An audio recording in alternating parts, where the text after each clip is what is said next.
Hi, my name is Mary Strauss, and welcome to Rio Hometown Pharmacy. Here, we take pride in our community and recognizing how special this little town of ours is.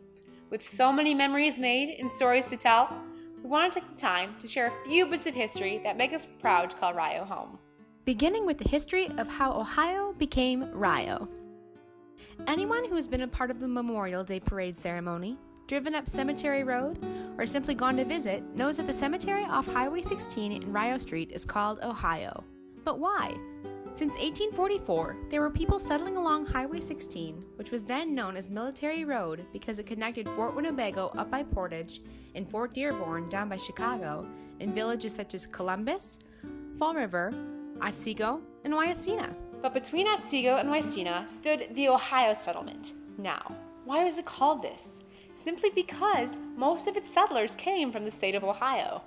The settlement was located about a mile and a half north of current-day Lincoln Avenue, and these settlers stayed in a roadhouse called the Ohio House, as well as a blacksmith shop and a country store.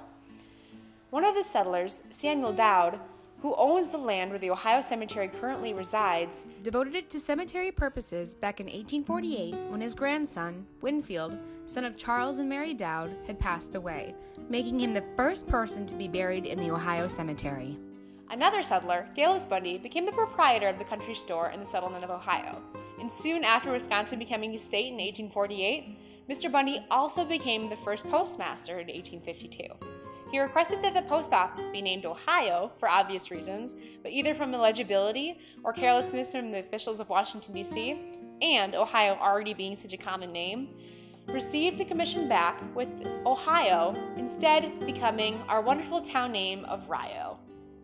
In 1864, both the Colorado Midland and the St. Paul Railroad were set to be built through Rio, and more specifically, right through the middle of Abram von Erem's farm. These are the tracks that run through East Rio Street today. When asked to build through his farm, where the Landmark Services building is and where Roosevelt Street is paved, Abram agreed and offered them a free spot to build their depot, as long as they built and upkept the tunnel connecting his farm underneath the railroad tracks. This way he could tend to it with ease.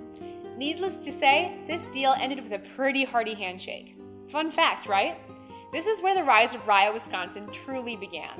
In 1864, N.D. Dunlap began building his own store across the way from the depot and sold a small portion of his land to Jacob Ulrich, who started on his own hotel. And Mr. Welsh, who was the first to complete his building, which was a storage mill that actually served as the first train depot before the first proper depot was built in 1865.